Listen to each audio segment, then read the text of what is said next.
In the bustling cities of late 19th century America, political machines held immense power. These organizations, often led by a single boss, controlled local government and public services.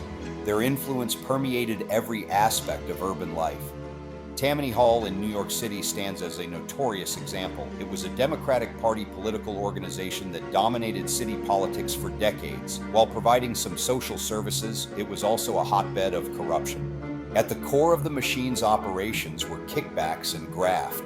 Graft refers to the illicit use of political influence for personal gain. This could involve anything from accepting bribes to manipulating public resources. A kickback is a specific type of bribe, often a percentage of an illegally gained profit. It's money paid secretly to someone in power in return for their help in facilitating a transaction or contract. These practices siphon vast sums from public coffers. The machine's power stemmed from its control over jobs and services. Immigrants and the poor often relied on the machine for housing, employment, or even a meal. In return, they were expected to vote as instructed. This loyalty created a captive electorate, allowing the machine to secure public offices. Once in power, officials could then exploit their positions for financial enrichment. This was where the real money was made. William Boss Tweed and his Tammany Hall ring perfected the art of graft. They controlled virtually every aspect of New York City government, from the courts to public works. Their network of corruption was vast and intricate. Tweed famously declared, "I don't care a straw for your newspaper squawks as long as I have the votes." This sentiment encapsulated the machine's disregard for public opinion when its power base was secure. One of the most egregious forms of graft involved government contracts. Machine politicians would award lucrative public works projects to favored contractors. These contractors, in turn, would inflate their prices dramatically.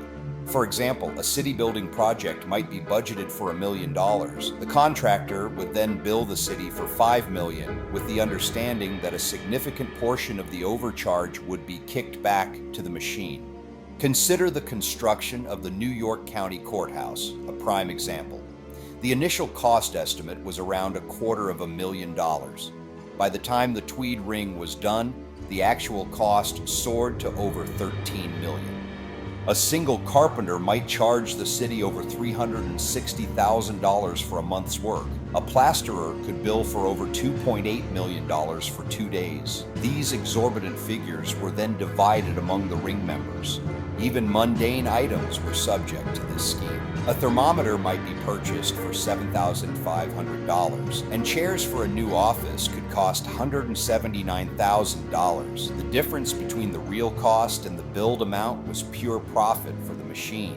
These practices drained public funds, leading to higher taxes and poorer public services. The money meant for infrastructure, schools, and sanitation instead lined the pockets of corrupt officials. The public was left to bear the financial burden. The era of political machines and their pervasive graft serves as a stark reminder. It highlights the constant need for transparency and accountability in government. The fight against such corruption remains an ongoing challenge.